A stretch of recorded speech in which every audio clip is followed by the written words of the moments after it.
So Death Stranding 2 had an extended showcase at Sony State of Play, and we got a ton of massive reveals. This includes an awesome trailer, new gameplay details, and some information about an upcoming game from Kojima Productions. Tell me! What's up everybody, it's your boy Saga, bringing you awesome fast information regarding all things PlayStation gaming. If you enjoy content that respects your time, hit the like button to get this video out to other gaming fans, but if you didn't like the video, leave me a dislike so I know exactly where to improve. So yeah, State of Play was amazing, and this week's show ended with an extended look at Death Stranding 2, and honestly, I saw a lot of good in the showcase. The first thing that really stood out to me, besides the amazing story being told, is the change in the direction of some of the gameplay loop. Now don't get me wrong, not everyone is going to agree with this, but one thing that turned me off from playing Death Stranding 1 was the lack of combat. The narrative and the adventure was top tier of course, and enough to keep me vested in the game, but a little bit of combat would have really gone a long way into making the adventure a bit more engaging outside a story perspective. Looking at the new trailer, we see that Sam Bridge is going to be using weapons. In the beginning of the trailer, we're shown a room being supplied by an unknown supplier, and there is a plethora of rifles,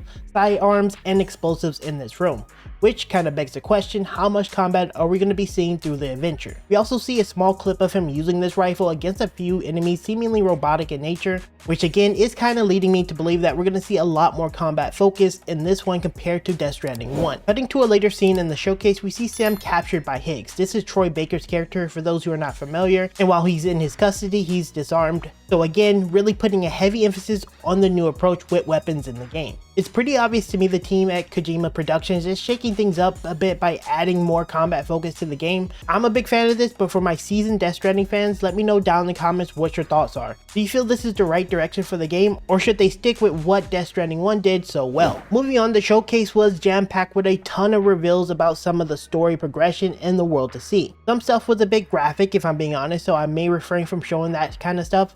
Sorry, just YouTube things, but there was a lot to digest here. The thing that stuck out to me the most was the world and the world building. Like Death Stranding 1, the world was extremely fascinating. The amount of biomes and landscapes shown in the showcase was actually pretty insane. We had deserts with robotic outposts, rock cliffs crawling with creatures, sprawling landscapes and massive cities, and seemingly just about everything you want from a game of this nature. I've never been a massive world narrative focused gamer, but looking at everything we saw, I'm pretty enticed. Now ending things off, we had the head of Sony, Herman Hulst, as well as Kojima take the time to speak about the team's upcoming projects, which according to Kojima is an espionage style game. Some games that come to mind in this genre is 007, Tom Clancy's Splinter Cell series, and most notably the Metal Gear series. Considering Kojima had a heavy hand in a lot of the early Metal Gear games, it leads me to believe that we may be seeing a Metal Gear game pretty soon. Now obviously that is just speculation, but hey, we'll just have to see whenever it comes. Either way, State of Play was packed full of amazing games, and if you want to know more about the game Judas fans are dubbing as Bioshock 4, there's an upcoming video on screen now. Check it out.